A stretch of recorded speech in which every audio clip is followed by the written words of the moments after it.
যুবকেরা শোনো, আল্লাহ তাআলা আমাদের যে দেহটা বানিয়েছেন, জন্ম থেকে 25 বছর পর্যন্ত গ্রোথ বলক, এই সময়ে কি পড়ে বোঝা যায় না। আর এই সময়ে যে ফুর্তি আনন্দ, এটা কোনো আনন্দ না, এটা অস্থিরতা। জীবন শুরু হবে 25-এর পরে। যদি 30 থেকে মৃত্যু পর্যন্ত জীবন পেতে চাও, মৃত্যু নয় জীবন, জীবন মৃত নয়, সত্যিকারের জীবন, যে জীবনে ফুর্তি থাকবে, কর্ম থাকবে, শান্তি থাকবে, এই রকম জীবন পেতে চাও, তাহলে আমার কথাটা একটু মন দিয়ে শোনো। আল্লাহ তাআলা যে নিয়মে বানিয়েছেন, প্রকৃতির সাথে যুদ্ধ করে আমরা জিততে পারবো না, আল্লাহর প্রকৃতিকে মেনে নিতে হবে। আল্লাহ তাআলা আমাদের সৃষ্টি করেছেন, প্রতিদিন 6-7 ঘন্টা তুমি ঘুমাবে, গভীর ঘুম, 1-2 ঘন্টা খেলবে, কঠিন পরিশ্রম, তোমার শরীর ঘেমে রক্ত টকবক করে বেরেনে যাবে। ফুটবল, হাডুডু, ব্যাডমিন্টন, ভলিবল, দৌড়, সাঁতার, এগুলো খেলতে হবে।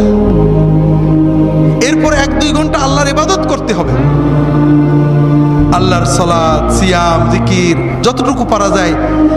তাতে তোমার আত্মা সুস্থ হবে, তোমার মন পরিশুদ্ধ হবে, তোমার আত্মা, মন, দেহ সব কিছু প্রোডাক্টিভ হয়ে যাবে। এরপরে তুমি 4-5 ঘন্টা তোমার 25-এর পরের জন্য কর্ম বা শিক্ষা নেবে।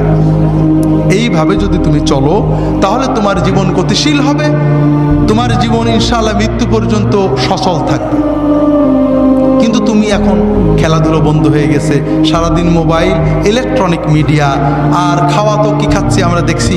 ইউরোপ আমেরিকার লোকেরা কিছু সুস্থ থাকে, ঠান্ডার কারণে ওরা দৌড়াতে হয়, পরিশ্রম করে, আমরা গরমের কারণে ওইটাও করি না।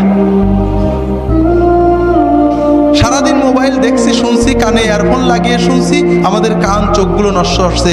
রাতে জেগে জেগে মোবাইল করছি, কথা বলছি, আমাদের ব্রেনটা ক্রেজি হয়ে যাচ্ছে, আমরা বুঝতে পারছি না, তবে আমাদের লেখাপড়া নষ্ট হচ্ছে।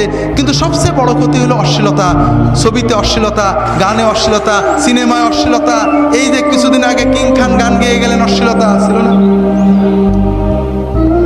কিছু মানুষ কোটি কোটি টাকা কামাই করেছেন, করছেন এই সব অনুষ্ঠান, কিন্তু আমাদের যুবকদের কি হচ্ছে, অস্বীকার করার উপায় নেই। তাদের ভিতরে অস্থিরতা জন্ম নেয়, তাদের মনে হয় আমি আরো দেখি, আরো দেখি, টিভিতে বন্ধ হয়ে গেল, দেখি পাশের বাড়ির মেয়ের সাথে দেখা যায় কিনা, এইটা করে ওর অস্থিরতা, ওর পড়তে মন চায় না, ওর মোবাইল করতে মন চায়, ওর মনে হয় গল্প করি, এরপরে ও পাপের পথে চলে যায়, এরপরে হিরোইন ধরে, এরপরে ইয়াবা ধরে, এরপরে লেখাপড়া নষ্ট হয়ে যায়, ওর 25 হতে হতে ওর জীবনটা ক্ষতিগ্রস্ত হয়ে যায়, এর পরের জীবন মৃত হয়ে যায়, বাঁচতেও পারে না, মরতেও পারে না, ও হিরোইন গ্রহণ করে, মাদক গ্রহণ করে, এইভাবে সমাজটা আস্তে আস্তে ধ্বংস হয়ে যাচ্ছে, ঠিক না ভাই?